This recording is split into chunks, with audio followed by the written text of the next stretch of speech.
Ahoy, mateys. This is Michael Ferrari of Cinema de Meep. Welcome to episode 31 of the Retro Movie Love podcast.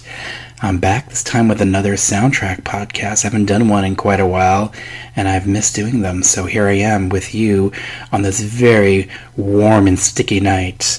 In the days in July, this is July of 2016, the days in the summer, of course, are nice and warm. I was hoping for a nice cool night, but instead it's kind of quite warm here. And I have my trusty bottle of scotch next to me. Actually, I have a glass of scotch in my hand right now. It's very delicious, and I'm enjoying and savoring every drop of it. Thank you for joining me tonight, or day, whatever time it may be. I'm glad you enjoyed these podcasts for soundtracks. I really miss doing them. I've done 3 horror soundtrack podcasts and 2 general movie release podcasts for songs, and so I wanted to do number 3. Here's number 3 for that. I'm glad I can get to it. And before we get to that, we'll have some other things to discuss, like recently seen. I just wanted to mention the song at the top of the podcast was "Making It," and that was sung by someone you might recognize. Yes, David Naughton did that song, and it comes from 2 different sources. Now, we know David Naughton. He's in a bunch of things, but we mostly know him from one of my favorite werewolf movies from 1981. There were quite a few. But An American Werewolf in London, of course. He was in that. But he was in a sitcom in 1979 called Making It. It's a sitcom based on a song, where the song is sort of based on a movie. And the movie was Saturday Night Fever, of course, the big hit of 1977 about this guy in Bensonhurst, Brooklyn, who's trying to break out of his neighborhood and his life, and he goes to the disco. He's the king of the disco, and of course, to capitalize on that, they did a sitcom. When I think of a gritty New York movie in the 70s about disco, I think of a sitcom, of course, and David Naughton was the star. It's set in, I think, Passaic, New Jersey. I never actually watched the show, sadly, because it's not available. It hasn't been available, and it didn't last, I don't think, more than a season, if it even made a whole season. And so I just got to see the opening theme song playing in the credits of the show, and it's quite fun. I miss wacky openers in TV shows where characters are walking to into walls or doors and just being zany, and that was a staple of television in the 70s and 80s, and I grew up with that, and I sort of miss it. TV's quite serious now. But that show, I'm sure it's amazing and wonderful. It also co-stars Ellen Travolta, his sister, John's sister, so it's kind of funny. I really want to watch a sitcom about disco dancing right now. Hopefully someone can dig that up for me. Please, I need to watch it, all of it. The other source I'm citing for this song is from a little movie from 1979, a tiny little independent movie called Meatballs.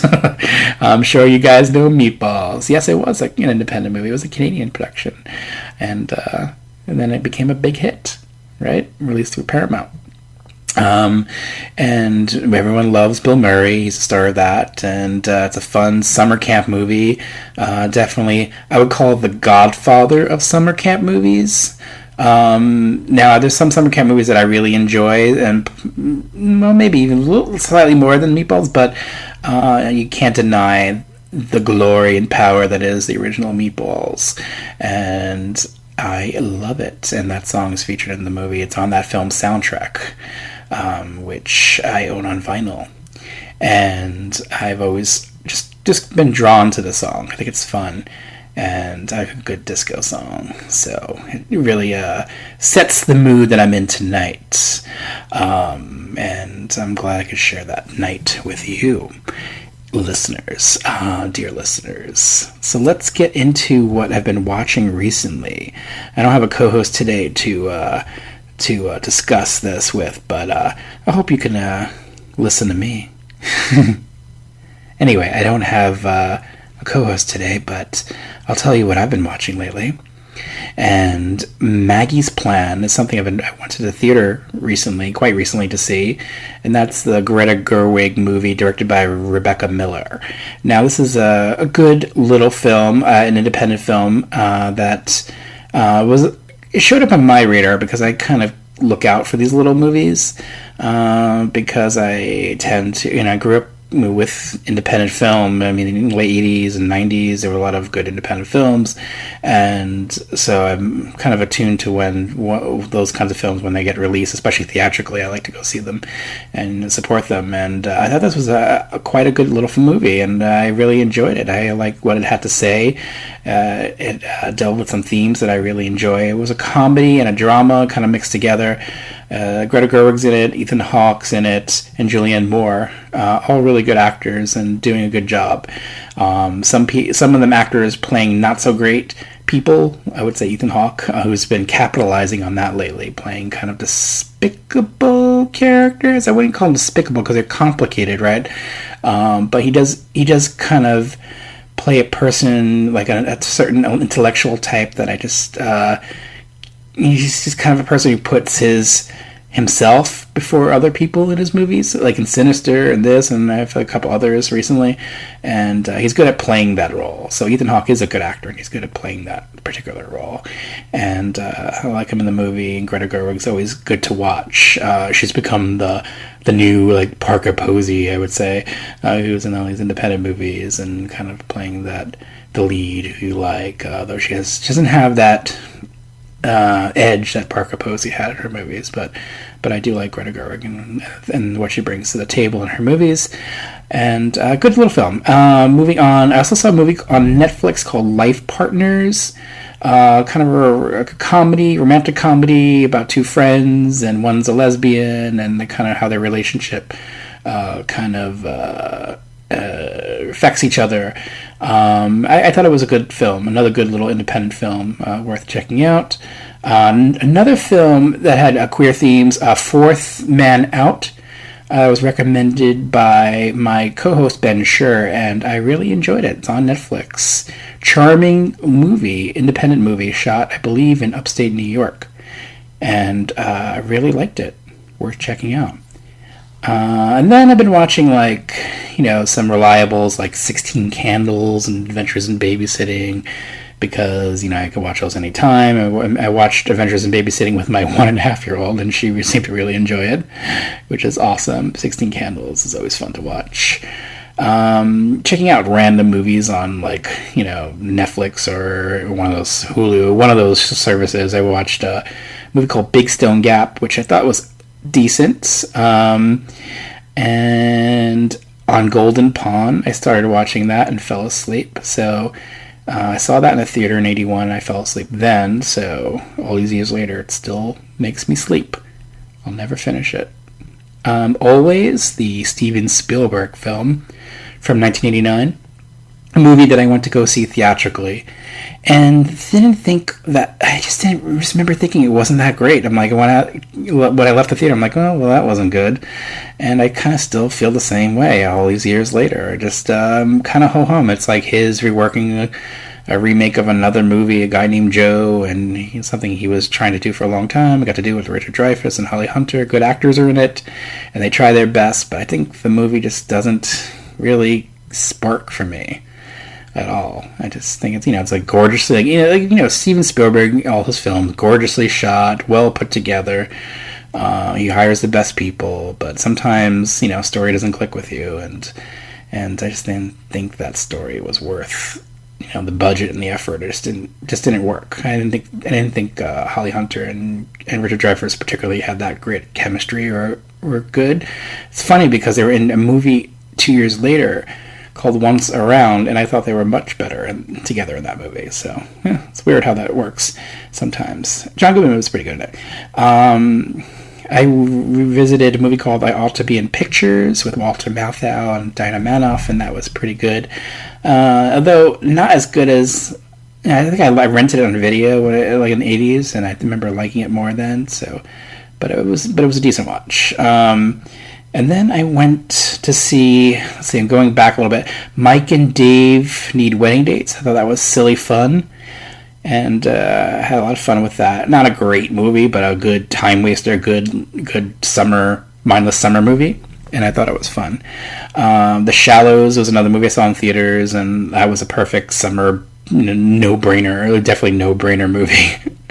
And I like a good dumb shark movie. That was that really fit the bill nicely. Conjuring 2 is something I saw in theaters twice. I thought it was that good. Honestly, I think this is one of the best sequels of all time.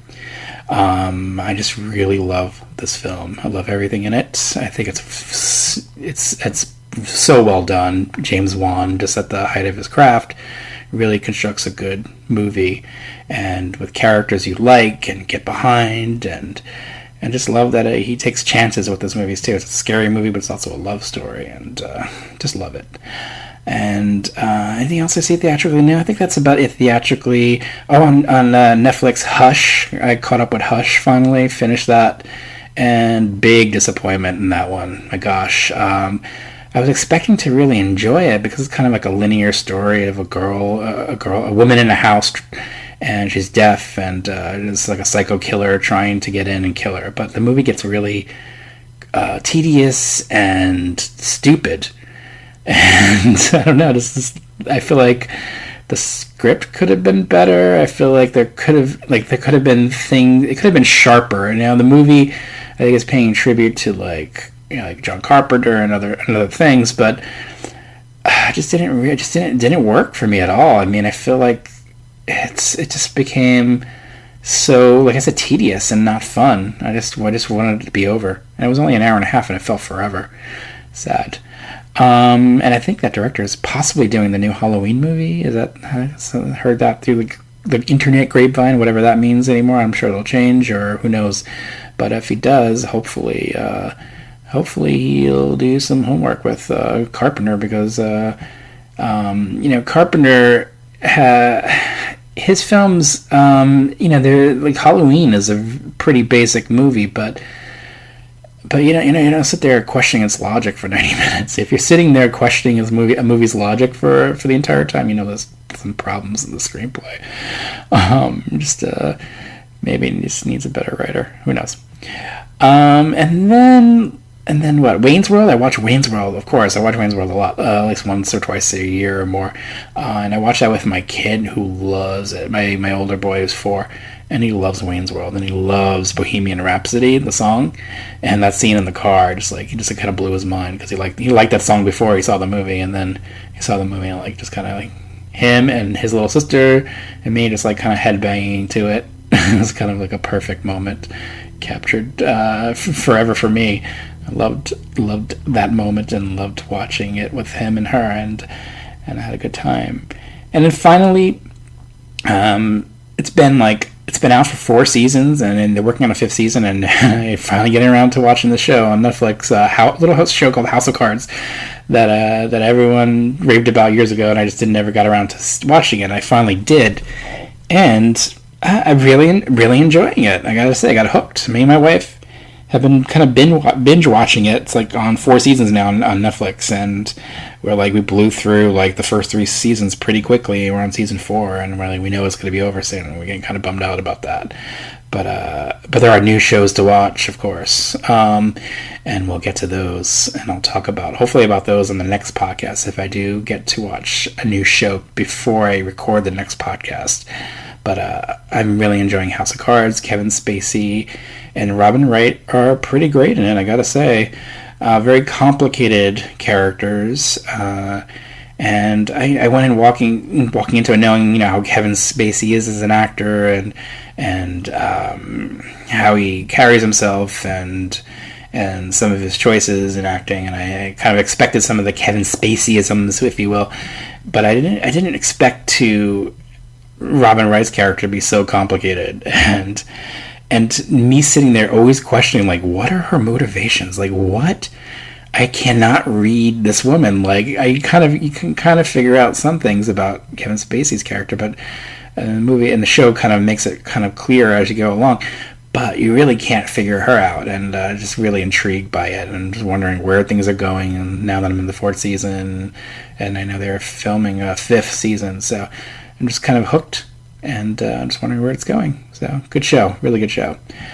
And that's about it. And it's quite a few things. And now I want to get back into the music, dear listeners. Thank you for joining me again today. And let's listen to our next track, and I have more scotch while we do that. Here we go. Here is track number 2.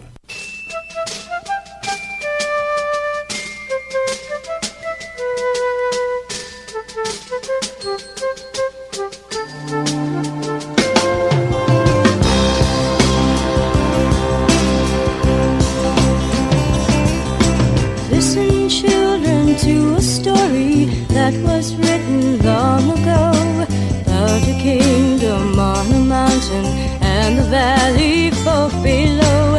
On the mountain was a treasure buried deep beneath a stone, and the valley people swore they'd have it for their very own. Go ahead and hit your neighbor, go ahead and cheat a friend. Do it in the name of heaven, justified in the end. There won't be any trumpets blowing come the judgment day, on the bloody morning after. One tin soldier rides away.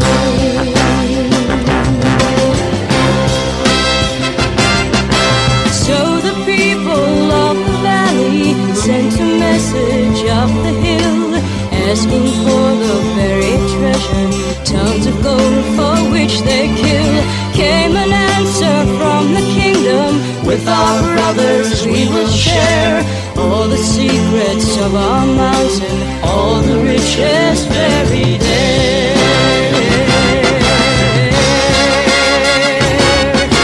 Now the valley cried with anger, mount your horses, draw your sword, and they killed the mountain people, so they won their just reward. Now they stood beside the treasure on the mountain dark and red, turned the stone and looked beneath it. Peace on earth was all it said. Go ahead and hate your neighbor, go ahead and cheat a friend. Do it in the name of heaven, you can justify it in the end. There won't be any trumpets blowing come the judgment day, on the bloody morning after. One tin soldier rides away.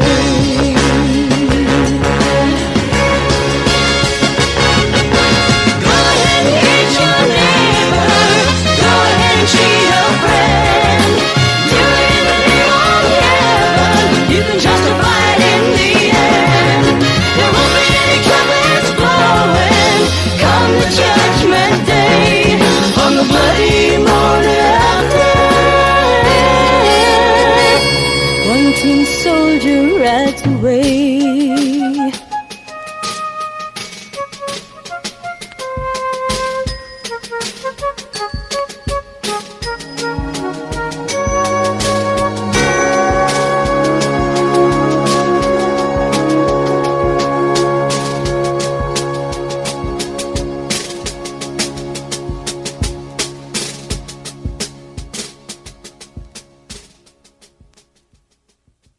That's One Tin Soldier by Coven from the Billy Jack soundtrack. Billy Jack, a film from the early 70s, was a phenomenon in this country, United States. It was a little film, a little independently financed film by director Tom Laughlin and star Tom Laughlin, who made this little movie, and it became a huge hit and spawned several sequels. It came out of nowhere. It was a song that was originally by another group, I think a Canadian group in the 60s. It was an anti-war counterculture song, and this band Coven did their own version of it, and it worked really well in the film. and perfectly blends the messages of the movie, which are also kind of anti-war and counterculture, anti-violence, about this guy, sort of a pacifist who has to resort to using his karate skills. He's like a half Indian.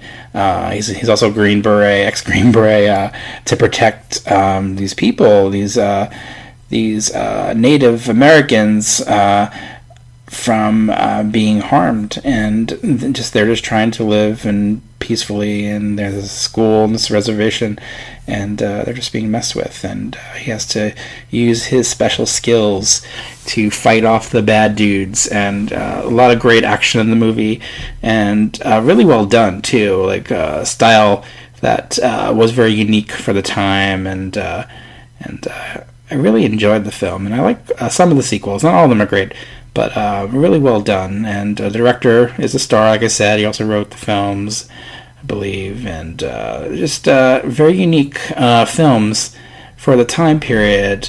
And I like that they kind of hold up too. They do reflect their time, which is nice. But they also work as action films and have some powerful messages in there. And the song by this band Coven really conveys that really well. And I really always liked the messages of the song, and when I saw the movie first when I was younger, and just took away that the song just really worked and left an impact on me.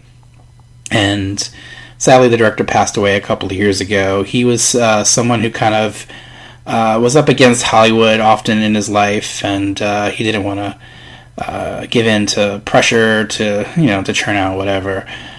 He wanted to make his independent films, and he had success with them. And he did these films on his own, away from studio systems. Even though the studios eventually picked up some of these movies to distribute, but he just wasn't really. He was kind of an outsider in Hollywood, and Hollywood sometimes doesn't work. They don't work well with outsiders, put it that way. He's also someone with very strong political beliefs. This guy eventually ran for president a few times. He had his own. I think maybe like at least 2 or 3 times against Bush and other people in the 90s and 2000s, I believe. He even tried to go. I think he said he would go against Schwarzenegger for governor of California too. At some point, he had his very strong political beliefs, and I respect him. And sadly, he's passed away. But we have his films, Billy Jack, and the sequels, and I think they were available. I think they're on Blu-ray now. I don't have the Blu-ray box set, but I do have the DVD collection, which is pretty cool. And the song Coven, the song this band Coven did, just really works for me. It was also covered by quite a few people, but Joni Mitchell did a really good version of it as well. So if you like the song, also listen to the Joni Mitchell version too. I think it's pretty good. Just a fan, and I wanted to put it here for you guys to listen to, and you listen to its story. And here is our next track, number 3.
That was All Night by Randy Hall from one of the best dance scenes in movie history. Can you guess? Yes, Can't Buy Me Love. I love the dance scene in Can't Buy Me Love so much. It just makes me so happy. It's just probably one of my favorite dance scene in the 80s, I think. And there's so many, but it's so memorable. and that's just that scene of Patrick Dempsey with these crazy moves that he finds on PBS, which he mistakes for American Bandstand. Of course, I make that mistake all the time. I did that in the 80s all the time. He shows his moves to Darcy DeMoss, and she thinks he's wacky and weird at first, but then she just his character is building up a reputation by this point, and she just goes along with it, and they both start dancing so weird and wacky to the song, and everyone on the dance floor slowly soon joins in. It's like the equivalent of the slow clap. Everyone starts doing it, and I just love it. It's so perfect. What a perfect dance scene, and so well done. The song just kind of puts you in that mood, and I don't know much about Randy Hall's career. I know just some Miles Davis kind of music at some point in his career, but it's a fun 80s pop song, and just didn't chart, as far as I know. It didn't do very well, the song, but it's used really well in the movie Can't Buy Me Love, and I'm surprised more people don't recognize it and talk about it. But I think it's a fun song even on its own. I like it. That's why I included it here at number 3. I just can't say enough good things about Can't Buy Me Love. I really wish someone would release this movie on Blu-ray. Why hasn't it been released yet? I don't know. It was released full screen on DVD by Disney, and for some reason, this film, which was a hit when it came out, of course, people love it. It's become such a big movie, and when people think about the 80s, one of the great teen comedies of the late 80s, and no one, Disney's not releasing it. They're holding on to some of their titles and just not showing them any love, and that's, to me, a great sin. And Can't Buy Me Love is just a lot of fun. I know it plays on HD occasionally on Netflix, so it's the way to watch it widescreen. But I would love to own it on Blu-ray and enjoy it all over again. And I kind of want to hear what Patrick Dempsey has to say about the movie after all these years. I like him in the movie. I think he's good in this time period, and he really lets it all. Oh my God! What took me so long? Why haven't I picked Rock and Roll High School by the Ramones from the motion picture Rock and Roll High School? This song is so much fun. It's so great. PJ Souls plus the Ramones is utter fucking perfection. I mean, come on. It doesn't get any better than that. What a perfect movie for the Ramones to be in. What a fun teen movie it is, really. It just makes me smile, makes me happy. I love all the songs in it, really. I love the theme song, especially. I just think it's a great anthem, and just really gets you in the mood. Just really just makes me happy and puts a big smile on my face every time I listen to it. I even like PJ Soul's version of it too, which is also on the soundtrack. So just a fun song, and I'm so glad this movie exists, and I just watch it a lot. And I haven't seen the sequel in a long time, but there's no memorable songs in that. But anyways, Rock and Roll High School and the song by the Ramones. I just can't say much about it because it's so great, so it just makes me happy. Love it. And here's number 5.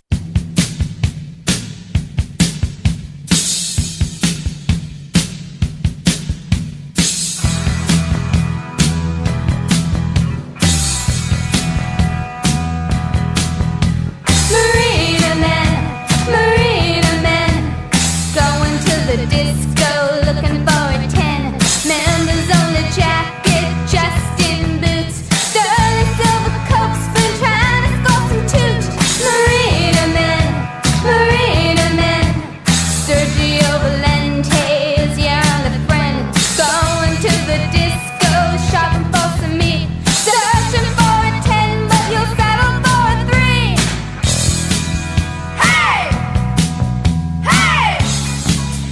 I love the idea of a gal named Stacy because, basically it's a non-sexual name, and that's a turn on.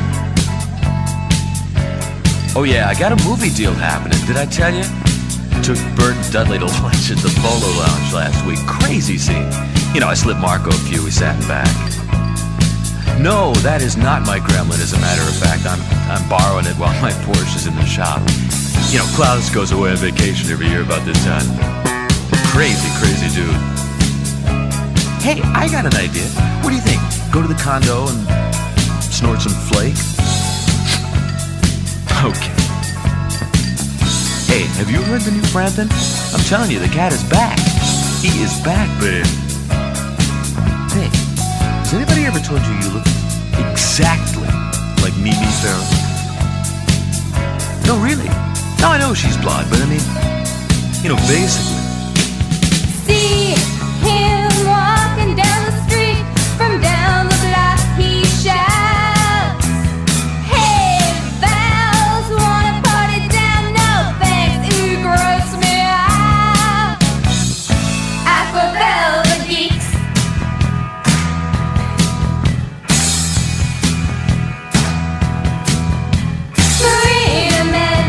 Marina men think they can impress you with how much they can spend. Going to the health club, make your muscles swell. Who cares about your body when your mind is just a gel? Marina men, same old tired lines again and again. Well, you won't find it straight across your bed. We're not another number to get your ego fed. Unbuttoned shirt down to his waist, thinks he's making all the girls swoon. Fake gold chain hanging around his neck. Ooh, gag me with a spoon. Aquabelle geeks. Hey!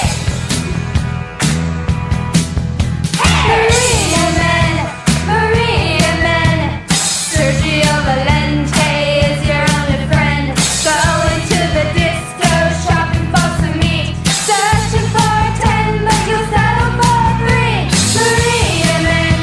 Marina men, same old tired lines again and again. Well, you won't find it straight across your bed.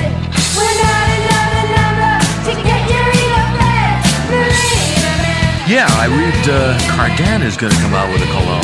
I'm looking forward to that.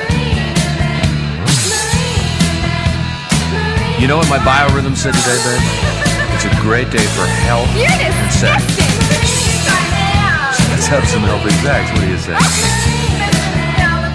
You do dancercise. Or jazzercise, right? Yeah, I tried the Nautilus machine a couple of times, but I'd rather I'm going through puke. smoke enders right now. I figure that's working hard enough, You make cute. Right. No, I rather learned drink quite a while ago waste. not to be afraid to wear fashion underwear.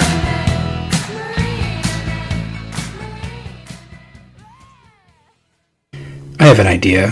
What do you think? Let's go back to the condo and snort some flake.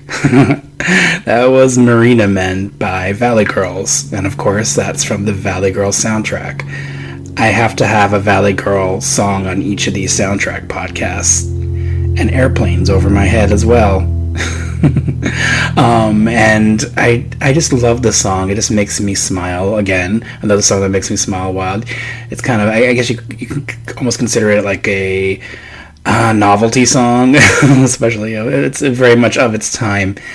And I just love it. I just think it's so funny, and I just love the dialogue in it, and the girls, the Valley Girls, and their struggle with these kinds of jerks that they have to deal with on a regular basis. It's just kind of just fun, just fun to listen to, and it makes me happy. And the Valley Girl soundtrack, and then the two soundtracks that Rhino put out are just amazing. And there's full of so many songs that I play all the time. It's probably my favorite soundtrack of all time, I gotta say. Both of these soundtracks, they're just so good, and they bring me back to watching this movie as a kid and watching it over and over. And I missed my chance to see it theatrically recently. It played the New Beverly. It was double featured with The Wicker Man, which the Nicolas Cage Wicker Man movie, which I know has its fans, and it's kind of, it's silly, it's stupid. I just did not like it and did not enjoy it. I guess it's more ironic to enjoy it now, but it wasn't my thing, and I couldn't drag myself out of the house to get to see Valley Girl, which is a sin. I just had a lot going on, and I slap myself. I'm slapping myself now, ow, and for not going. I should have gone just to see Valley Girl and then left. What's wrong with me? Hopefully it'll play again. I'm sure it will. I hear it plays in LA pretty often, much like these airplanes, which are apparently going off a lot today. What is going on? Suddenly, airplanes everywhere. But Valley Girl, much like those airplanes, lifts my spirits and takes me to new heights and makes me soar and makes my heart soar, and I just love it so much. And here is our next track, number 6.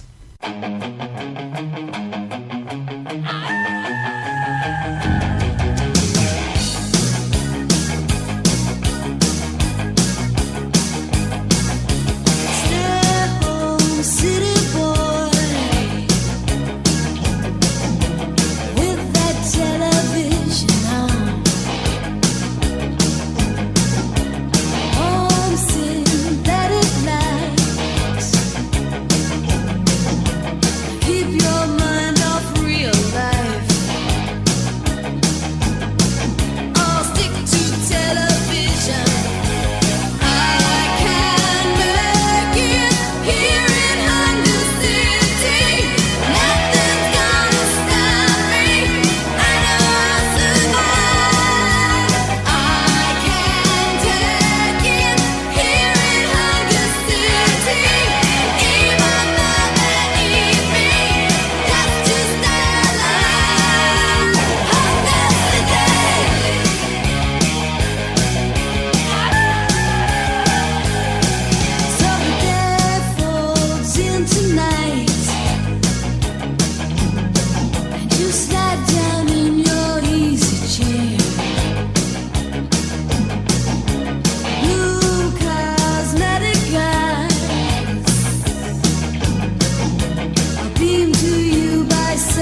Okay, that's Hunger City by Cherry Bomb, aka Leah Thompson. It was Thomas Dolby and the Cherry Bombs.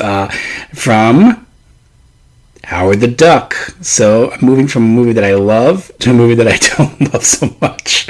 Yeah, I didn't love Howard the Duck when I saw it in theaters in 1986. I tried to. I went with my friends, and we all were expecting greatness, as you would, from a movie called Howard the Duck in mid 80s, and George Lucas's name on it, and has his pedigree about it. Since learned that it was from the writer-director team of American Graffiti and one of my favorite horror movies, Messiah of Evil, and yeah, it's not a good movie. I mean, I haven't seen it in a while, and I have it on DVD, so I should re-watch it. I'm sure there's some nostalgia that plays into it, and I'll enjoy it on that level, and that's very 80s. So we're taking we're continuing our ride on the 80s train right now, definitely with this song. It invokes kind of that time period for me, for sure, and this Leah Thompson in the movie, who I think is good. I mean, yeah, it's a hard role for her.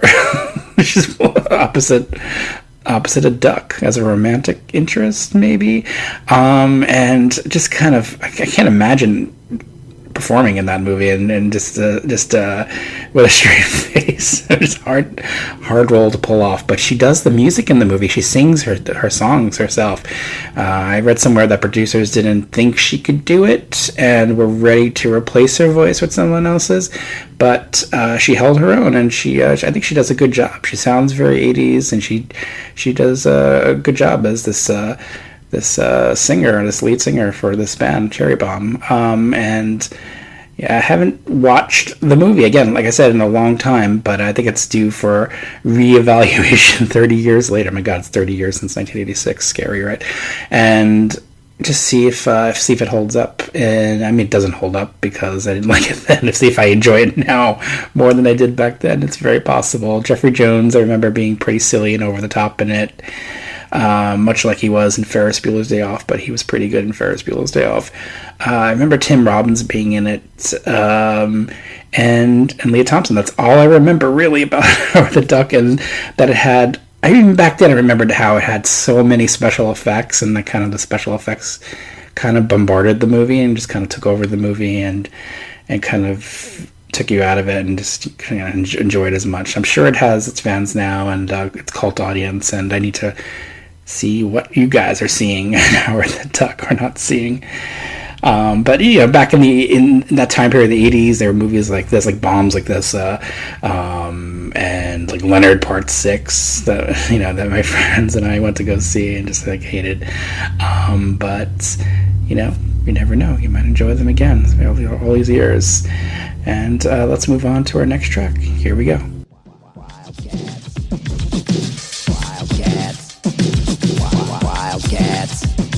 I say they call me Tremaine, the ebony lover. I validate the theory when I'm under the cover. It's the spoiled kings, meddling diamond rings. Football. My name's Tarula, I'm a real bad dude, making sounds and noises that are certainly rude. But when we're on the field, my noises are an art, like or a plain old bar. It's the spoiled kings, meddling diamond rings. Football. I was leader of the team for about a week. My specialty was the quarterback sneak. I was acting attack, my bag was packed when I got the word in the form of a bird. You know now. Better than diamond rings. Football. We once were a team that never could measure, but now we're something fresher than fresh. You think we're jamming, and that's a fact. Everybody say, Wildcats, Wildcats, Wildcats, Wildcats, Wildcats. It's the spoiled kings, better than diamond rings. Football. Molly's little girls and no other sucker made a banner that was a bad mother. Don't cuss. Not us. It's the spoiled kings, better than diamond rings. Football. Ha ha ha, my name is Finch, and as you know, I used to sit on the bench. Money, food, our necessities of life. Those are the things that keep me nice. But when I don't get them, I go berserk and act just like a 400-pound jerk.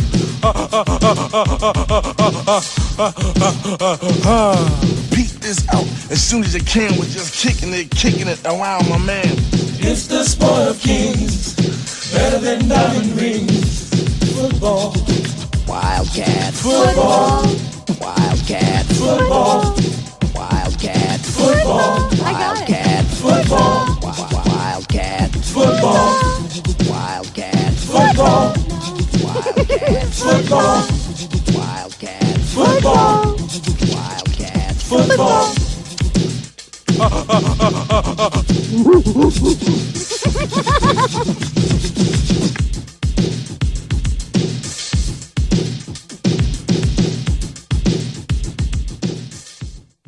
Okay, that's the football rap from Wildcats. Yeah, another 1986 movie. I love Wildcats. I think I like Wildcats a lot more than I did back then. I definitely enjoyed it when it came out, but I seem to have grown more fond of it over the years. I mean, come on. Goldie Hawn. I mean, we love Goldie Hawn, especially here on the show. And I just love her movies, and especially in the 80s. And I think, you know, they always bring a big smile to my face, much like her smile just kind of warms your heart when you see her. And I just love the idea of her in this plot of her being thrown into this world of high school football. Someone like Goldie Hawn. I mean, I just think it's in a very rough, kind of rough and tumble kind of school in the bad part of town, etc.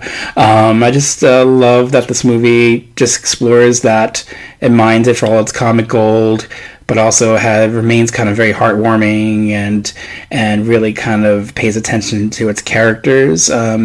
These kids, these teenagers, can, I guess, in a kind of a throwaway movie would come off as very one-dimensional and I don't know. I think the movie has a good balance with those characters. I think they do come across as more genuine and really funny. There's a lot of funny actors in the movie, like Wesley Snipes and Woody Harrelson and quite a few little character actors in there playing these football guys and also foils for Goldie Hawn, whether they be people in academics or husbands and ex-husbands and so on. I just love how this movie kind of throws all these things together and does it really well. In the center of it all is Goldie Hawn, who delivers another sparkling comic performance, as she did in the 80s. She did so many of them, and she just makes you really care about her and hope that she does succeed. It's a sports movie,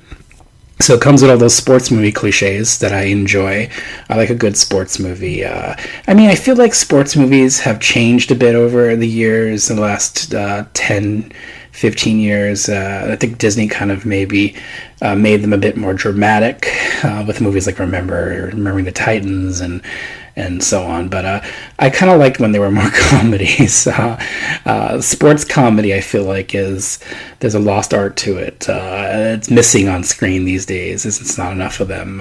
You would get them in theaters, like you would get the Bull Durhams and other films, and especially in the 80s, sports comedies. Even White Men Can Jump, both with Woody Harrelson and Wesley Snipes, and that was in the early 90s. So you still have them in the 90s, but I do really miss these kinds of comedies, and especially those who happen to star Goldie Hawn. And just got to mention, because I never got to talk about Wildcats that much, but I remember when I was younger and I went to see Wildcats and being completely surprised that Goldie Hawn does a nude scene in the movie. This is a scene in the bathtub where she's just naked, and I thought that was completely kind of shocking to me. Like, I hadn't seen her naked on screen before, so I was 11, so it was kind of surprising.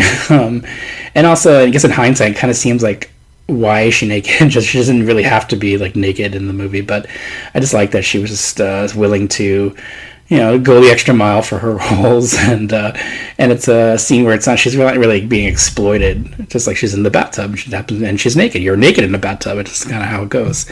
But I just like that about her. She was willing to do stuff like that, and also just in a very dignified way. I just love her and love Wildcats and the fun football rap. I think LL Cool J may have written this rap.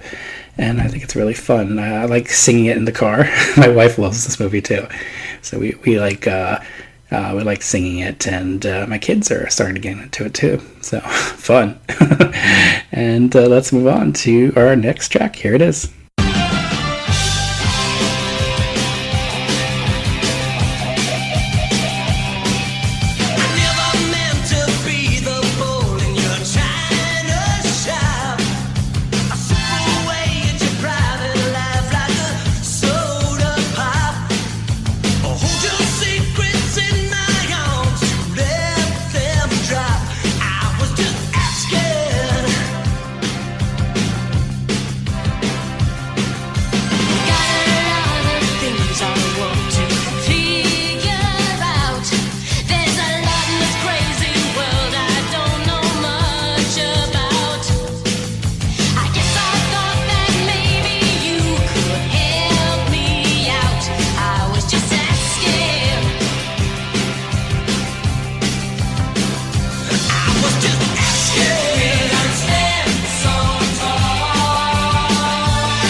Okay, that was I Was Just Asking, and that's from the Scenes from the Goldmine soundtrack, and it was sung by the lead actors in the movie, Catherine Mary Stewart and Cameron Diaz. So another song where the actual actors sing the song. Go figure out, so many movies where actors kind of are replaced by more professional singers. So if their vocals aren't as strong as the professional singers, I kind of forgive it a bit more because they're actors. And this particular movie, Scenes from the Goldmine, is an independent movie that came out in 1987, and it was directed by Mark Rocco, who went on to do Dream a Little Dream a couple years after this, and Where the Day Takes You, and Murder in the First. Kind of very heavy movies, all of them. Scenes from the Goldmine, I guess, would be even though it has some really heavy themes in it, and sadly some themes that mirror the actual director in the movie his problems kind of mirror a character in the movies, and he tragically died not too long ago, sadly. And watching this movie, I think, would be hard for me now because he he died similar circumstances, I think, as a character in this movie, sadly. But I really like this movie. I think it's really worth seeking out. It's a rock and roll movie from the 80s, and if you love Catherine Mary Stewart, you'll like her here because she's has a very strong character, strong-willed character, who meets another strong-willed character played by Cameron Dye, who we'll remember as the buddy from Nicolas Cage's buddy in Valley Girls, and he's in a lot of 80s movies. I miss Cameron Dye in movies. He's good here. He's kind of almost a villainous type. And also a love interest, so it's an interesting, complicated role for him. But Catherine Mary Stewart gets to really shine in the movie, and I like that she does sing, and possibly not the strongest vocals, but I think she's good. I think she holds her own for me, and for this kind of style of song, which is kind of fun.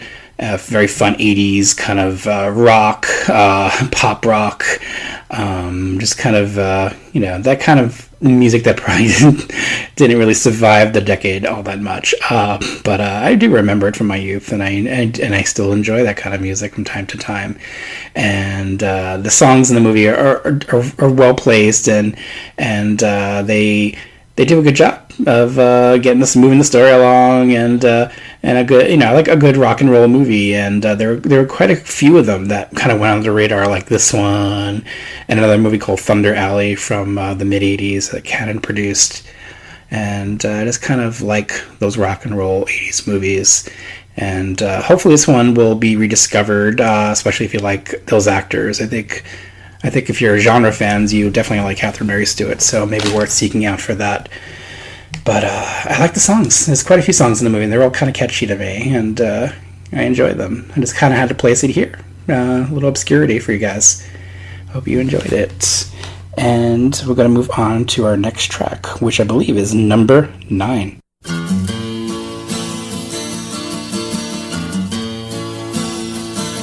I gave a girl a ride in the wagon. She crawled in and took control. She was tired, 'cause her mind was a dragging. I said, get some sleep and dream of rock and roll. 'Cause like a princess she was laying there, moonlight dancing off her hair. She woke up and took me by the hand. She's gonna love me in my Chevy van, and that's alright with me.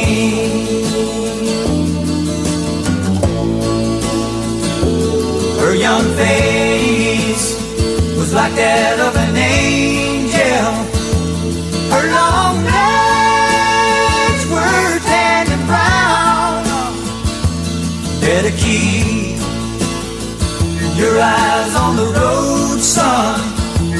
Better slow this vehicle down.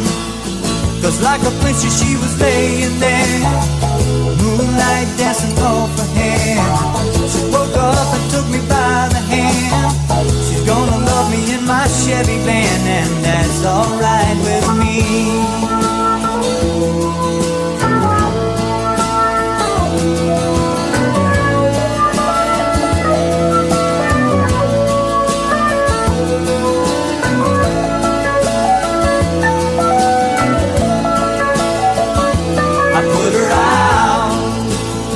In a town that was so small, you could throw a rock from end to end. A dirt road main street, she walked off in bare feet. It's a shame I won't be passing through again. 'Cause like a princess she was laying there, moonlight dancing off her head. She woke up and took me by the hand. We made love in my Chevy van, and that's alright with me. 'Cause like a princess she was laying there, moonlight dancing off her head.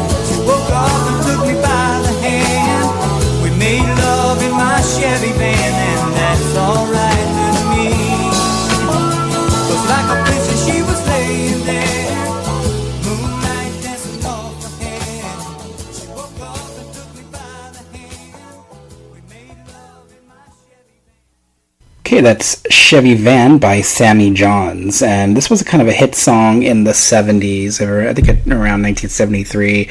It was kind of high on the Billboard's chart for that year. It showed up in the movie called The Van from 1977, so go figure, a song called Chevy Van showing up in a movie called The Van. And now, The Van is a very silly 70s sex comedy, and I love sex comedies, as you guys know, and this was a pretty fun one for the time period in the 70s. They're all very 70s, kind of like, the idea of a guy in his van movie, like a whole movie devoted to that is kind of awesome. And I just kind of like those movies, and I watched this when I was pretty young, and I just remember the song. The reason why I remember the song so much, it's catchy, it's very catchy. I didn't know it was a hit song until I found out later on, but that it's placed so much in the movie. It's like used several times, almost like, I think it's almost like score in the movie, if I'm not mistaken. It's always there. But I enjoy that about it. I like when a song is used sometimes over and over. I know that can get kind of annoying in certain movies, but I think for a movie called The Van, I think it's okay. You can use the Chevy Van song over and over, and it's also a good song on its own. I think kind of works. It creates an image for sure, like a very 70s California driving along, picking up a hitchhiker, but it's all good, man, kind of song. And I just like that about it. And it just kind of makes me, that time when I was living in New York, and for my first 38 years in New York, and I was imagining what California was like, and sometimes I had that image of like the 70s California, where you're just driving on the highway in your van, which is all customized, and you just the sun is always like this permanent, like that magic hour, that perfect magic hour sun. I just kind of pictured California to be like that, and just driving, breeze blowing through your hair, or the windows open, those old windows which you actually have to crank open with your hands, not press a button. Vans were old school. My cousin, the rock band guy, had a van that he customized, and he had benches, and he put fur on, and rugs, and all kinds of like very 70s out things, which I think he had the van in the 80s, but he was still living in the 70s because he wanted to be a rock star. And I just remember taking rides in his van. I actually learned how to drive on his van, so I have kind of an affinity for vans. I have an affinity for a man with van stories. I love the character in Prom Night who has a van. I just love movies where a character has a van, like the girl in The Final Girl, Dana Kimmel, in Friday the 13th Part 3, she has a van. I mean, that's awesome, right? I think all characters in movies should have vans, and more movies should be about characters who have vans. Why not? Although you don't see these kinds of vans on the road as much anymore, which makes me sad. The 70s, when you can make a movie about pretty much anything, and miss those kinds of movies, but a good song, a fun song, and I'm glad it exists. It's here for you guys. And we're moving on to our next track, number 10.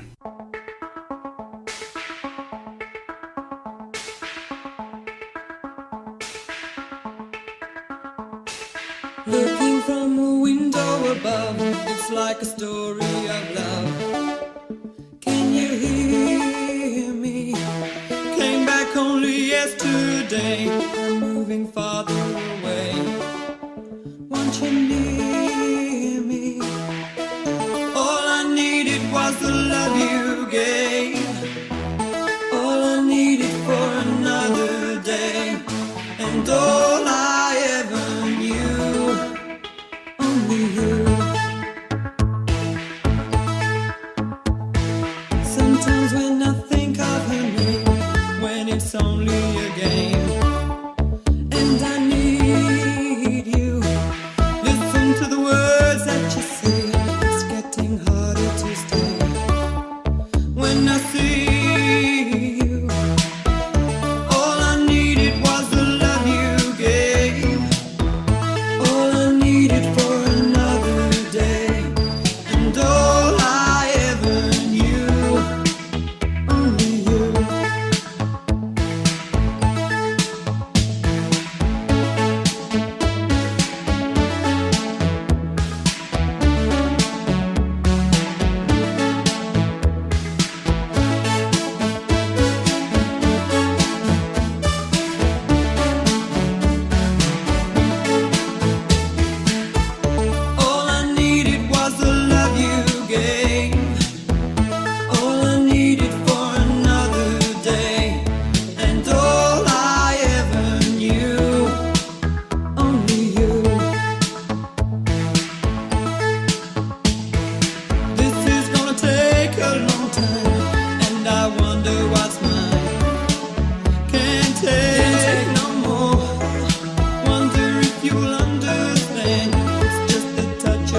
That's Only You by the band Yaz, also known as Yazoo, the rest of the world. Now, this comes from the Chocolate War soundtrack from 1988. I know this song has kind of regained some popularity, I feel like in the 2000s somewhere. I think it was used on a TV show, I want to say The Office, and its finale, and it was used very well. But I was a fan of the song from this movie, from seeing it in 1988 on, I think it was actually on home video when I saw it first, so 88 or 89, and I just really loved it. I fell in love with this music, with this band. There's a couple of songs on the Chocolate War soundtrack that were by the band Yazoo, and I think Peter Gabriel had a couple songs, Kate Bush had a song, so some great music in that movie, and unlike a lot of, John Hughes was one of the few filmmakers at the time who was using music really well in teen movies. But in general, there weren't a lot of great soundtracks. I mean, there were some really good soundtracks from teen movies, but they weren't generally put together so well as a movie like the John Hughes movies and like the Chocolate War. I just think those songs were used perfectly in the movie. Now, the director of the Chocolate War happened to be an actor, and that's Keith Gordon, who you may remember as the actor from Christine. He played Arnie in Christine. He was in Dressed to Kill, of course, and Jaws 2 and a bunch of movies. And he pretty much wanted to direct, and he hung up his acting jobs and started directing movies with The Chocolate War, which is a great movie, a great debut film, I have to say. Just really well done. And I loved it when I was a kid. I just thought, wow, this movie really speaks to me. It was based on a novel, which I read. I think I had to read at school as well. So, and I just really loved it. And I just think it really clicked with me. Perfectly captures the teen angst that we all faced as teenagers, especially in the mid to late 80s. And I connected with the movie deeply, and the music especially just really moved me. And I think the song is very beautiful. And years later, I found out that my wife also loves this song, and it's become one of our songs, which makes it even more extra special. So thank you, Yaz, and thank you, Chocolate War and Keith Gordon, for introducing this music to me and having a special connection now with my wife, and makes me feel really good. Gonna have some more scotch to further warm my belly. And let's go back to the 70s now with our next track. Here is number 11.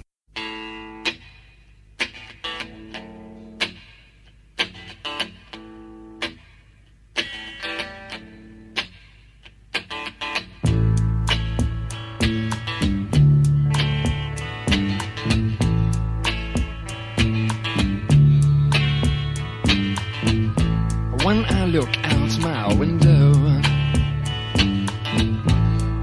many sights to see.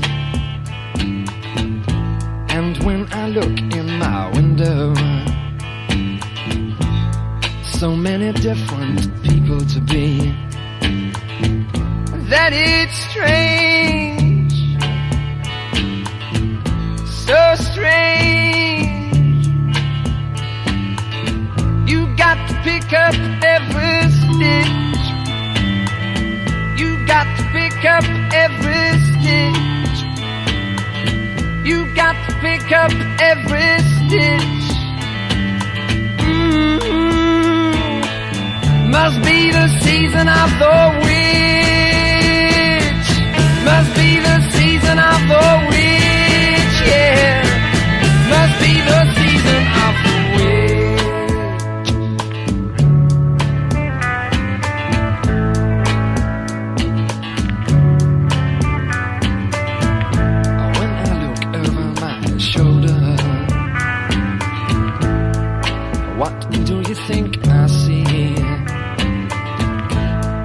Summer cat looking over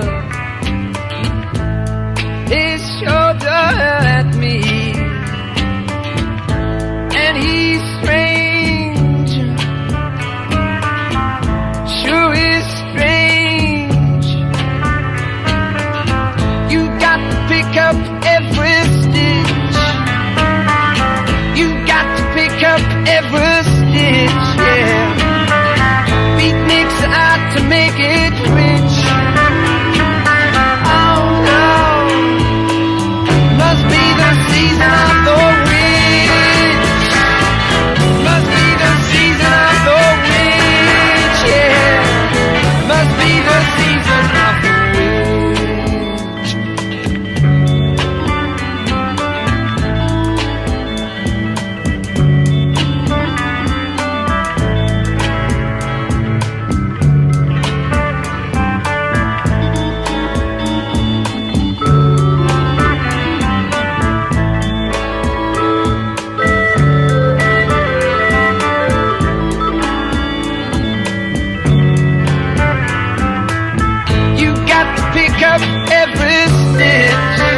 when I look out my window.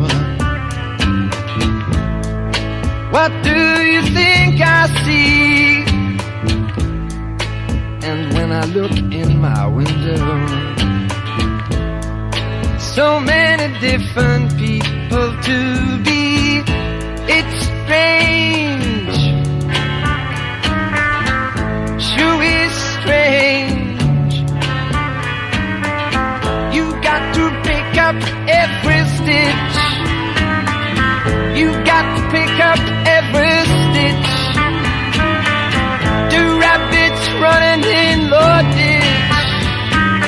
Oh no, must be the season of the witch. Must be the season of the witch, yeah. Must be the season of the witch. Where'd I go?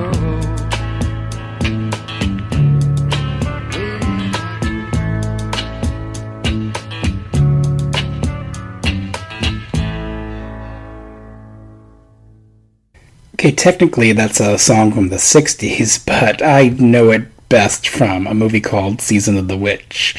And that movie came out in the early 70s, and that was a film by George Romero. I got to see this movie on video when I was younger, and I didn't know what to expect. I kind of expected maybe something a bit more like Halloween 3 Season of the Witch. Kind of foolish to think that when you're a kid. Like, you get the same thing because it has the same title, pretty much. And it's not anything like that movie, of course. It's about a woman who kind of is kind of up against the sexism of the time, in the very sexist time, and she feels unfulfilled in her life, and there's some witchery involved, but it's a bit more subtle than like the normal movie about a witch, and I like that about it. I like that it's about the times, and it's about the culture, and about a woman just kind of trying to escape some of her life a bit, and using maybe magic and witchery to kind of do that, and seduce someone maybe.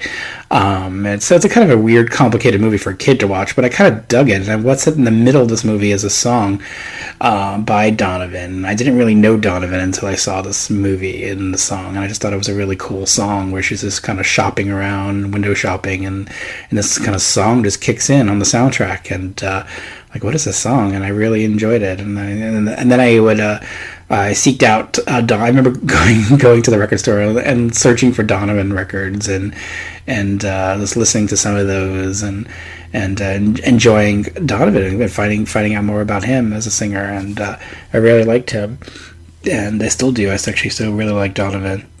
And funny enough, my 4-year-old son really likes Donovan.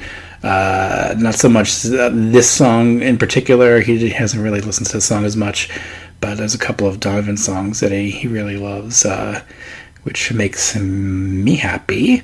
And Season of the Witch, I think, is kind of one of George Romero's, and I wouldn't say lost movies, but lesser known movies for sure.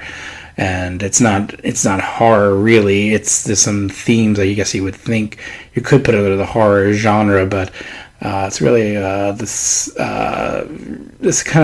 movie about it's very much of its time, and I like that movies can be time capsules of their time, if you will, and even if they're very 70s, and some ways very like that very late 60s, very early 70s feel to it, and then you can see it in the costumes and just the design of the movie. It was released on DVD, I feel like forever ago, by Anchor Bay, and so it's due for some reevaluation, maybe because it's George Romero behind it. They'll get a Blu-ray release. That'll be cool. And I'd like to watch it again on that format, but now I could watch my DVD of it. I believe it's available somewhere on streaming. I want to say like Amazon, or I think it was Amazon, maybe available on there. So you could see it that way if you don't have the DVD. But if not, you could also listen to Donovan music. I think he's great, and just love his stuff. And Season of the Witch. It was also covered by a band that I like a lot in the 90s called Luna. and I like that version a lot too. And I think it was also used in a movie called To Die For in the mid-90s. I think a lot of people might remember from that movie more so. But I've always liked it, and I'm glad I could put it here. Let's move on to our next track. Here we go. I was a murder weapon! Coming at you right now, ladies and gentlemen, the Tom Tom Club, so check it out. Shot! Shot! Shot! Shot!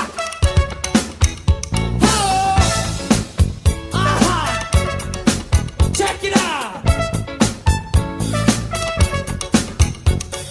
What you gonna do when you get out of jail? I'm gonna have some fun. What do you consider fun? Fun, nasty fun. The girls can do it too, y'all.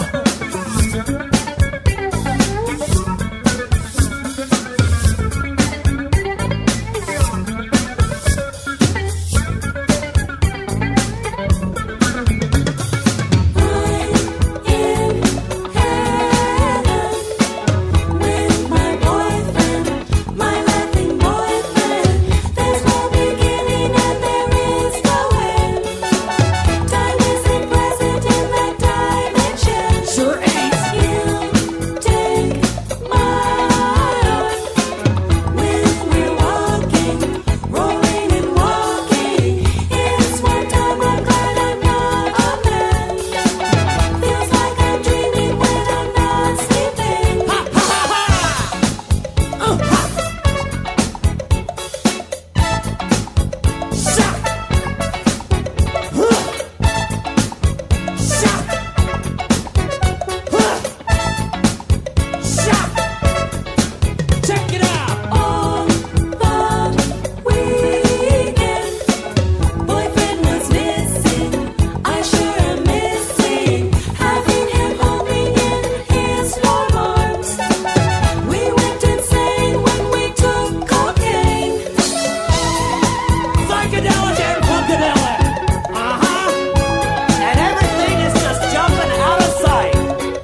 What you gonna do when you get out of jail? I'm gonna have some fun.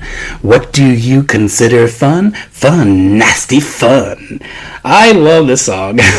This is a song from a concert movie, and of course that stopped making sense with the Talking Heads. And directed by Jonathan Demme. Great concert film. I love it so much. It's really more than a concert film.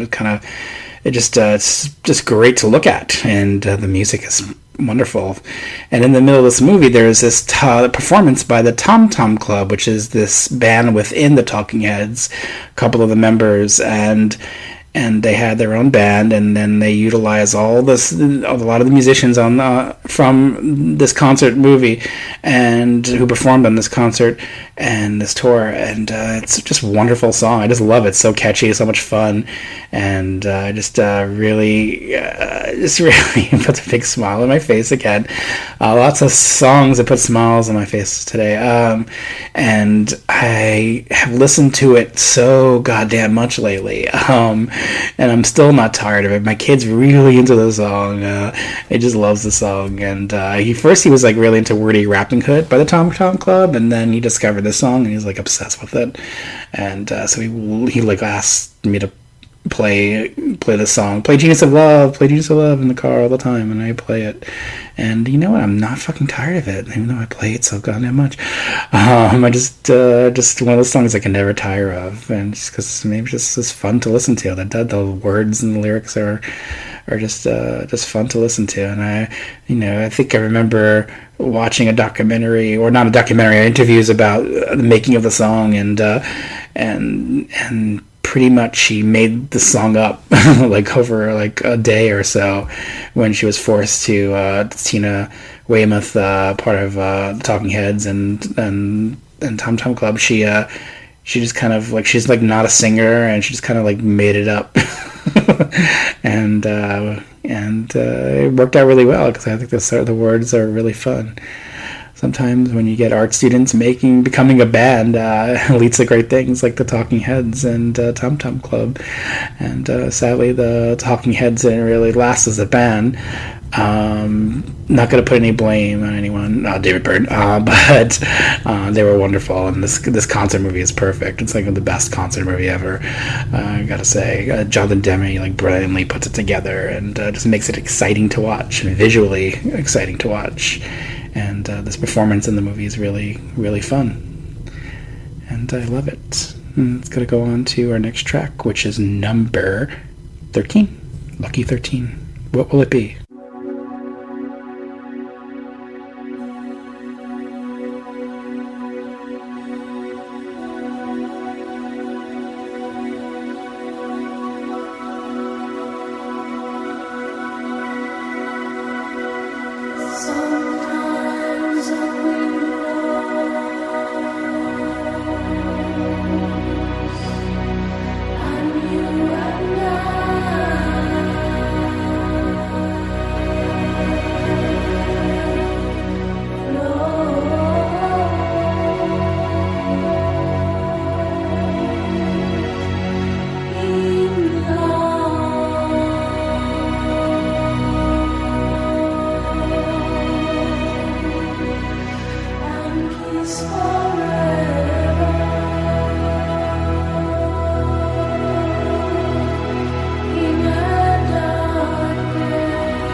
That's Mysteries of Love by Julie Cruz, which was on the Blue Velvet soundtrack. It's used pretty well and prominently in the towards the end of the film, and I really love this music. I really think it's beautiful, and it really evokes kinds of these emotions out of you that you wouldn't normally feel in certain movies, and David Lynch is perfect at doing that, making you feel these things, like these feelings you wouldn't normally feel. I just love his style and his and his attention to detail and his way of just kind of taking a genre like something like a noir and really kind of putting his own spin on it. And he used the Angelo Badalamenti's music and the film so well, and then Julie Cruz's song here, just so beautiful. And there's a lot of beautiful things in Blue Velvet, and a lot of things that are really unsettling. And it's 30 years old now, and definitely my favorite David Lynch movie. And he's made some great ones, of course, but I go back to Blue Velvet more than the rest of them. I think it has a great performance by, of course, Dennis Hopper, which borders on being over the top and crazy, but I think that's where it works really well in this film. And the actors just all do a great job, and this music kind of evokes that emotion of, especially in Isabella Rossellini's character, things that she's feeling. Works so beautifully with that, and the song just matches that, and makes me feel some pretty deep things, and I love it. Beautiful. Here's our next track.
Who's Johnny?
I went the other way with that one. Another 1986 movie, but very different, right? That's Who's Johnny by El DeBarge, and that was featured prominently. I mean, it's a theme song for Short Circuit. I do love Short Circuit. I know it's silly. It's almost like a kid's movie, but I still have the kid in me. I haven't let it go. Like Ali Sheedy in the movie, she once said in another movie, "When you grow up, your heart dies." That's true. My heart isn't dead yet, so I'm still a kid inside. I still love Short Circuit, a movie about a robot, and who forms this friendship with Ali Sheedy, and they go on these crazy adventures. I just love it. Not quite as good as the director's other kind of similar in themes, I guess. War Games, which I believe is the same writer of the same writers did Short Circuit and War Games. The War Games is kind of more of the classic Hollywood movie that I think it's a great movie. I love it. Short Circuit, I guess, would be more of the frivolous kind of Hollywood movie, but I think it's fun, and I watched it a lot in 1986. I went to see it quite a few times in theaters. I remember like talking someone to take him to see it again. I went to go to the movies by myself all the time, but I didn't want to pay to see it again. Like, it was like 5 times or something, so I talked someone to take me to see it, and they enjoyed it too. It's hard not to enjoy it, I guess, but when at a certain point in your life, you grow up, and these kinds of kids movies don't kind of wear their welcome. I know the Goonies has an effect on certain people that I've spoken to over the years. I think Short Circuit's another one of those movies, but I do still love it, and I think the El DeBarge song is fun. And the music video, you have to watch the music video to the song. It's great. Ali Sheedy's in it. And a cardboard cutout, I think, of Steve Guttenberg, if I remember correctly. Fun. Here's our next one.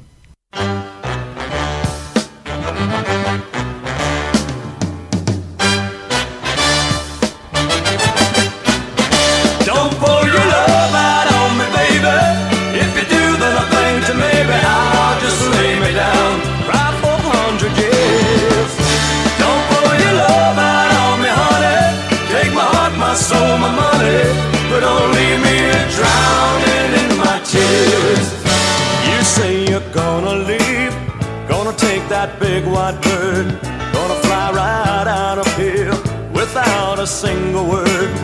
But you'll break my heart when I watch you close that door, 'cause I know I won't see you anymore. Don't pour your love out on me, baby. If you do, then I think that maybe I'll just lay me down right for 100 years. Don't pour your love out, my soul, my money, but don't leave me drowning in my tears. Haven't I been good to you? What about that brand new ring?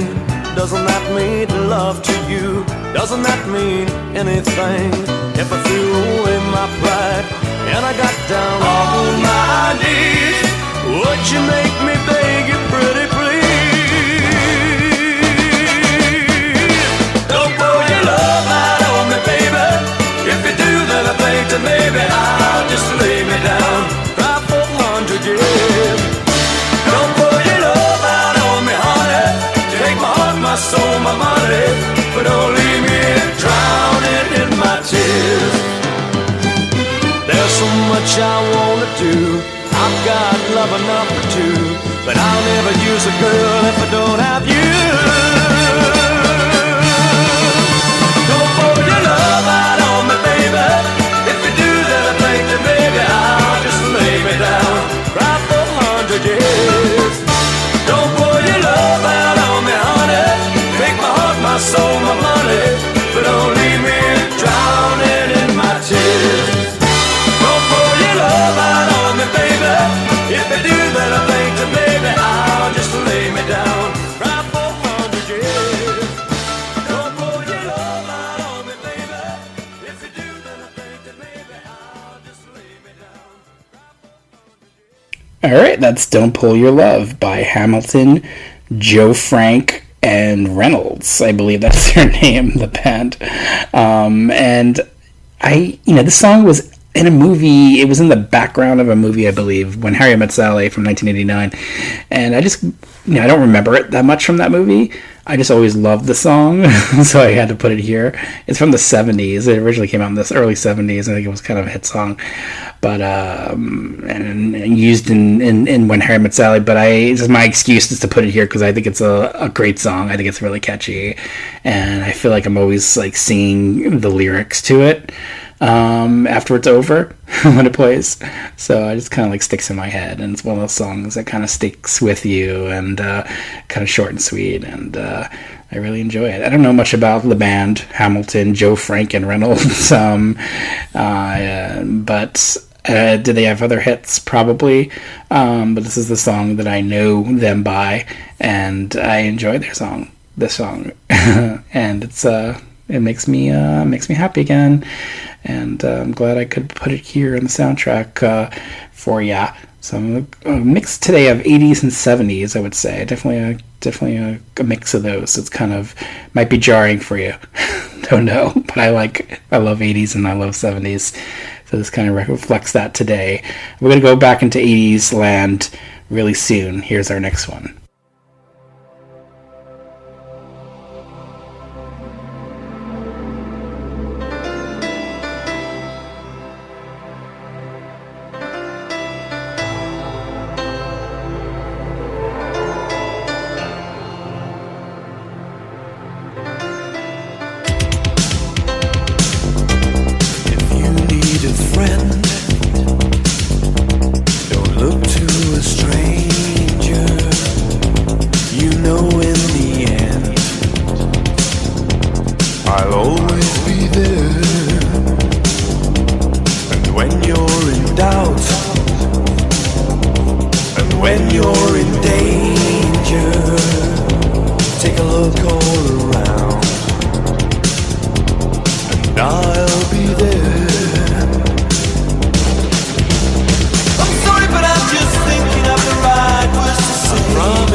While listening to that song, I was just remembered from our previous track, the Hamilton, Joe Frank, and Reynolds. They had another hit song, was Fallen in Love. How could I forget that song?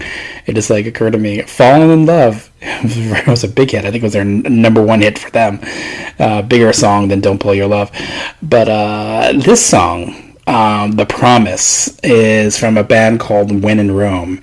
This was kind of a song that hit the charts in the late 80s, and I think it did pretty well, but I think it kind of gained more popularity later on in life with the movie Napoleon Dynamite. So I'm not really going... I guess Napoleon Dynamite, when you watch it, is kind of a retro-feeling movie.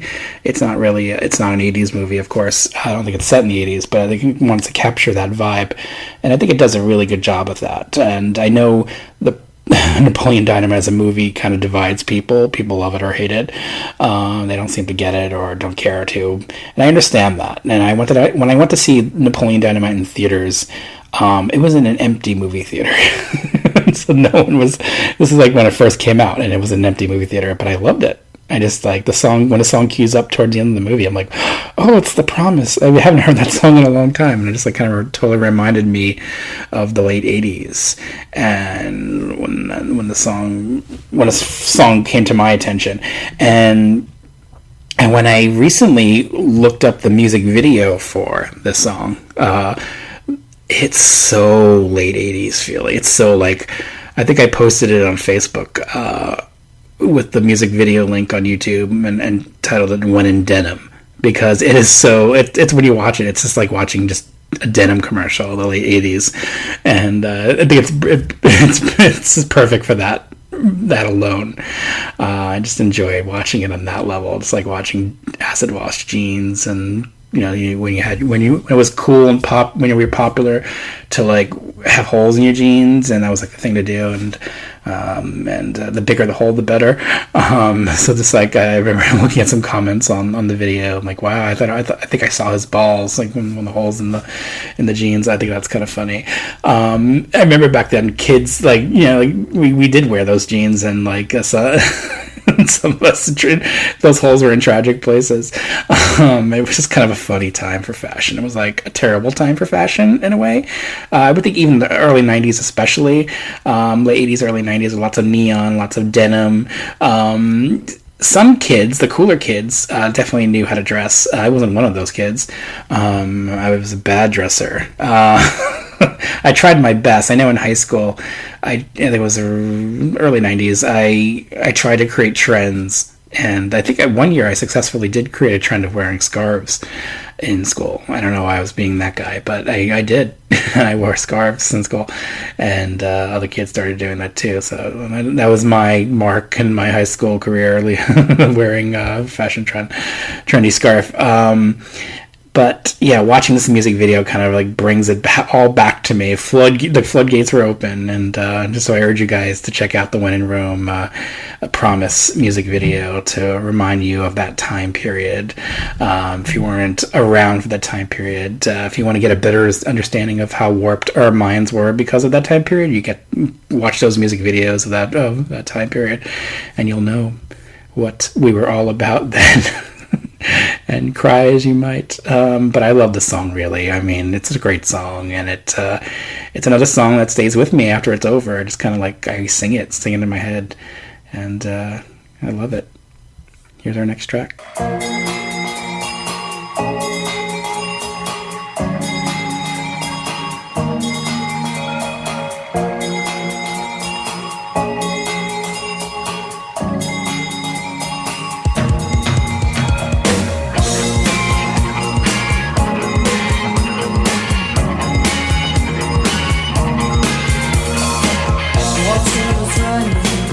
Children were running, you were running out to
hiding.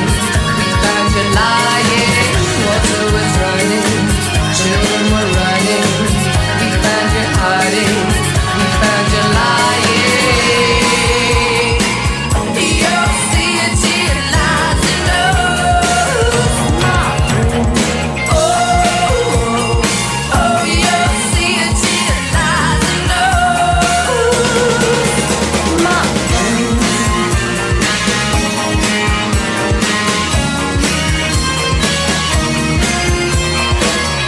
heart burning in your nostrils, pouring down your gaping mouth. Your molten bodies like bits of cinders caught in the throes.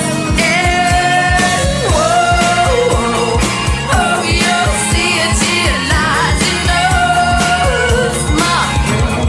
Oh, oh, your city lies in us. Oh, oh, your city lies in us. Oh, oh, your city lies in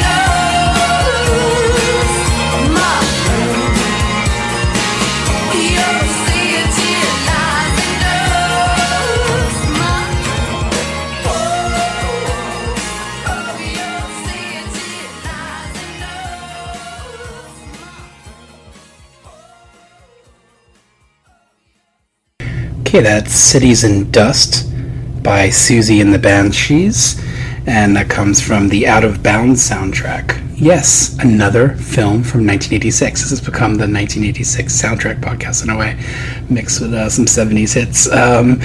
I was a fan of Out of Bounds when it came out. I thought it was a good thriller starring, I'm not going to say a brat packer because I know they don't like that label, but Anthony Michael Hall of the John Hughes films. He was kind of branching out a little bit and doing a thriller. And, you know, guy on the run, mistaken identity kind of thing. And I thought it was a good film, solid film with a great soundtrack. Susie and the Banshees track, Cities in Dust, is a good song. It's a great song, and it's used really well in the movie. You know why? Because Susie and the Banshees themselves are in the film performing the song, and that's pretty amazing. Not many films can claim that title for having Susie in the movie and playing one of their songs, and I think that's pretty amazing to me. And I love the song, and I think it fits really well for the mood and vibe of the film. And I really wish this movie was available on DVD and Blu-ray, but sadly it's not. And hopefully that will be corrected one day. I'm sure it's something to do with the soundtrack, getting the rights. But it's also a property owned by Sony, so we know how Sony is with that sort of thing.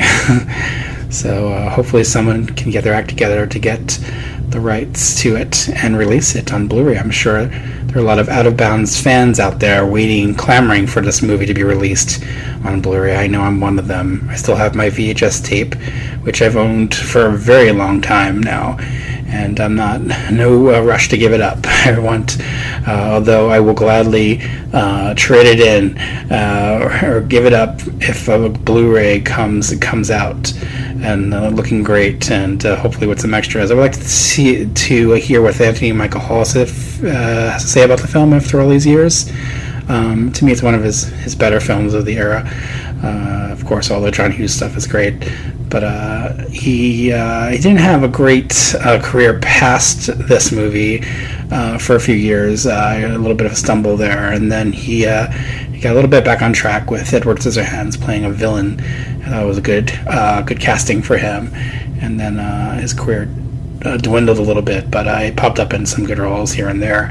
But I'll remember him from Out of Bounds, and this fun film needs to be rediscovered. Now, before we get into our next tracks, I asked a few people on my Facebook page and Twitter and so on. I wanted to pick a couple of listener picks. I thought that would be fun. So let's add a couple of those here. Now, the first one is a song that I haven't thought about in a very long time. I'm going to play it right now. Here it is.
Let me just apologize for that humming sound in the background. It was the planes earlier, and now it's a humming sound now. I had to turn the AC on because it was just too damn hot, and I just couldn't make it. I didn't want to pass out on you guys. Anyway, that was Surrender to Me. Were you in the mood for a power ballad? I know I was at that moment. This was brought to my attention by Leo Logan, who follows the show. And on Facebook he wrote in quite a few songs, and I think this is the one I went with. Surrender to Me is by Ann Wilson and Robin Zander. Yes, Ann Wilson of Heart and Robin Zander of Cheap Trick. Power ballad by these two great giants of rock. And I like the song. It comes from a movie called Tequila Sunrise from 1988, a movie I absolutely love. And I think it's pretty underrated. It's kind of forgotten, though it was a big studio movie of the time. And I think it fits well for the film. Very 80s sounding, matching very much the style of Kurt Russell's character in that movie in a way, underlining some of his very 80s-ness in the movie. And I just, it's a movie about a threesome in a way, about two friends and the woman that kind of gets in between them, but not in a kind of exploitational way, of course. It's a very complicated relationship, and I like that movie a lot. I think it says a lot to me, and it's an action film as well, some thriller elements, but it's kind of this love story of these three people, these two good friends, and Michelle Pfeiffer, who wouldn't be fighting over Michelle Pfeiffer, right? Mel Gibson and Kurt Russell. Imagine the testosterone on that set, the machismo. Anyway, Michelle Pfeiffer, doll, love her in a lot of films of that time period for sure, and I think she's great. And the song is a power ballad, so it's very specific to your needs. If you're in the mood for that, that's what you listen to. If you're not in the mood for that, I'm sorry, I didn't mean to, I just had to. Anyway, it's here. We have a lot of variety in this show, of course, and I'm glad they got at least one power ballad in there from the 80s. And thank you, Leo, for suggesting the title. And here is our next listener pick. Gather round, you friends of mine. The world and its girls and its cookie time. We work hard and we live here. So buy a box and do your share. If you want the best taste that you can find, chocolate chips are one of a kind. A peanut butter dream will blow your mind. A box of them would be so nice. Cheap that even twice the price. Come on down, it's cookie time. It's cookie time. It's cookie time. It's cookie time. Cookie time. Cookie time. Cookie time. Cookie time. Cookie time. Yeah. Oh no, I'm $2. Oh, now it's $10. My boxes, thank you. Cigars, cigarettes, cookies, cigars, cigarettes, peanut butter or mint. Take American Express. We prefer vegan. Cookies always cause such a buzz, full of sugar and spice, just like us. We need your dough, so I don't you balls. We're wilderness girls and we're a real good cause. If you want a taste that's so nice and sweet, you won't find something better to eat. Doesn't your mouth deserve a treat? A box of them would be so nice. Cheap that even twice the price. Come on down, it's cookie time. It's cookie time. It's cookie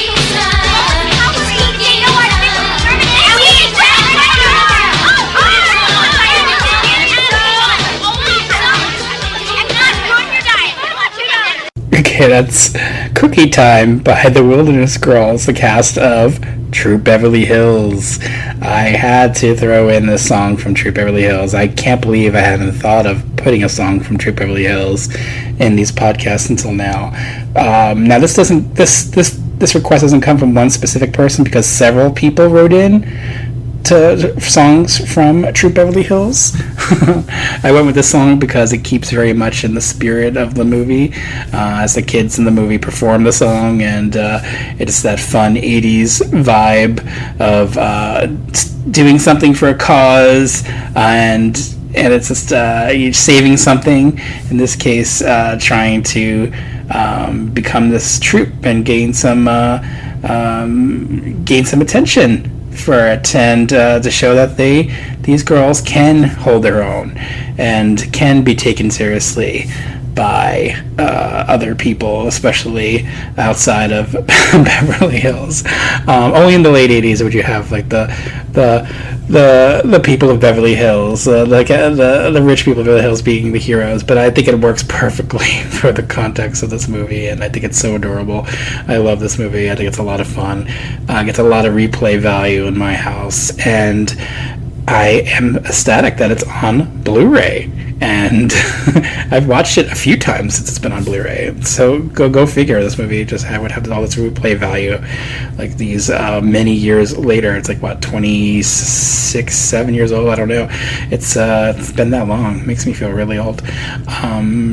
So yeah, True Beverly Hills. Had to have a song from True Beverly Hills. There it is, guys. Hope you're fans of the movie. That's our track number 19, so we're getting pretty close to the end here. Let's put one more here, and then we'll close out with a song. What should we go with? I feel like, it's election year, and it's been a crazy election year. I just want to enjoy my freedom.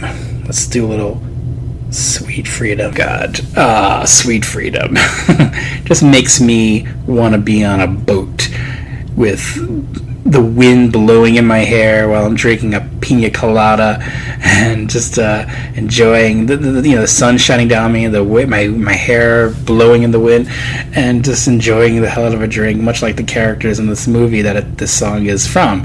And that's of course Sweet Freedom by Michael McDonald, and the movie is Running Scared from 1986. Yep, another 1986 film. Had to do it. Didn't know so many 1986 songs would be on this list. It just kind of worked out that way. Something to that, maybe. But 30 years in 1986, could be that.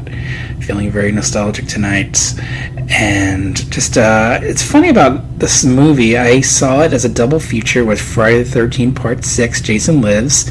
I believe it was in August of that year. And I enjoyed the hell out of it. And I enjoyed both films, especially Friday the 13th, of course. Running Scared was almost just another reason to see another movie. And I enjoyed it, and I just appreciate that buddy cop genre of the time. It was really kicking into gear, this movie, and then the following year with Lethal Weapon, of course. And just to enjoy those kinds of movies. And, funny, though, over the years, I didn't really watch this movie all that much, maybe once or twice. And then when the Blu-ray came out, I believe it was last year, I picked it up and just really, really enjoyed it. I'm like, wow, this movie is really good. It's really fun. It's really funny.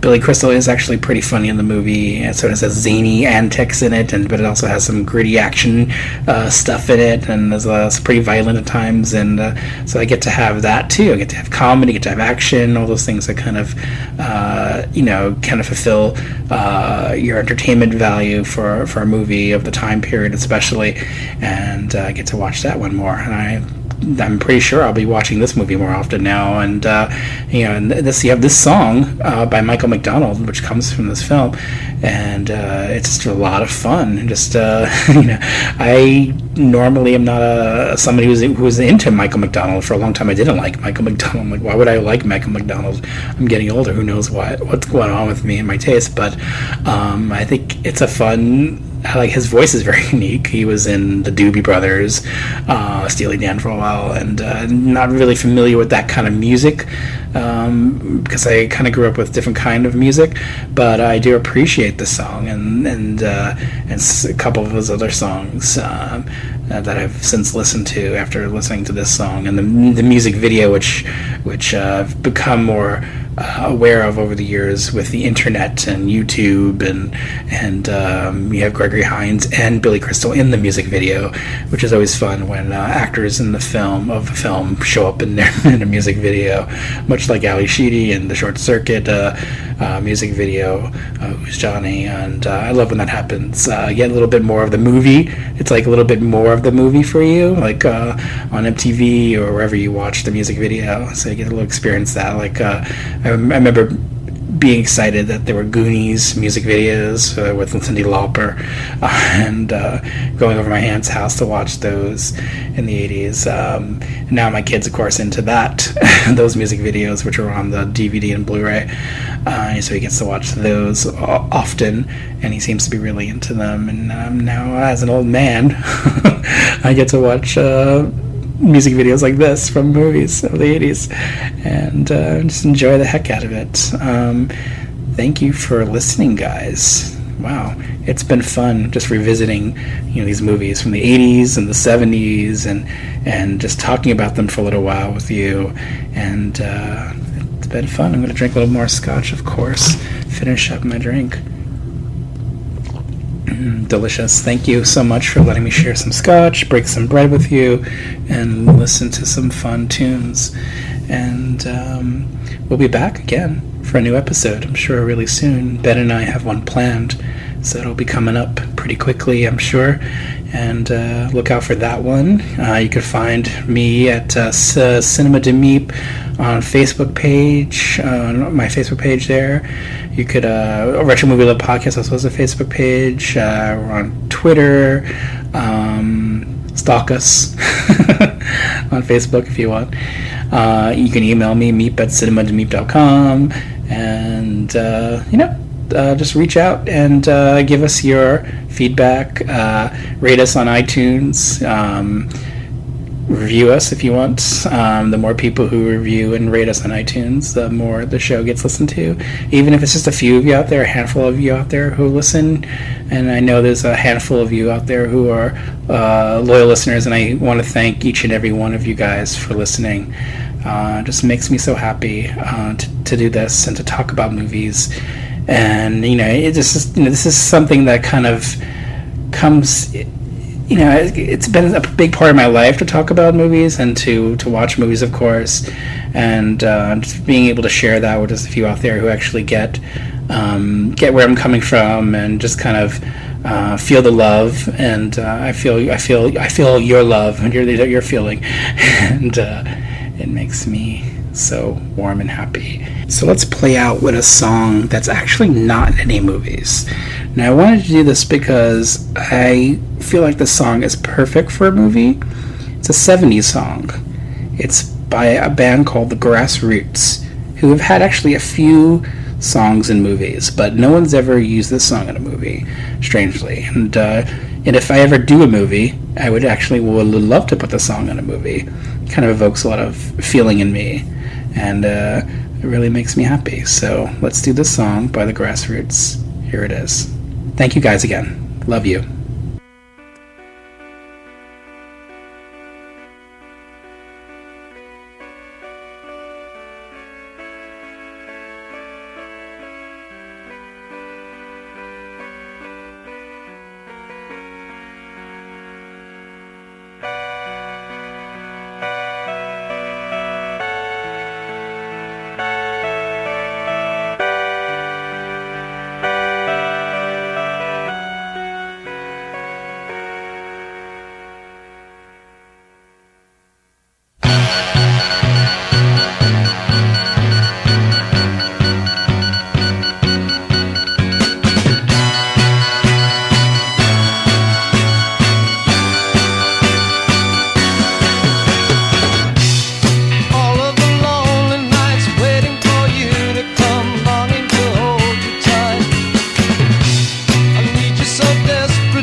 Disguise. Camouflage.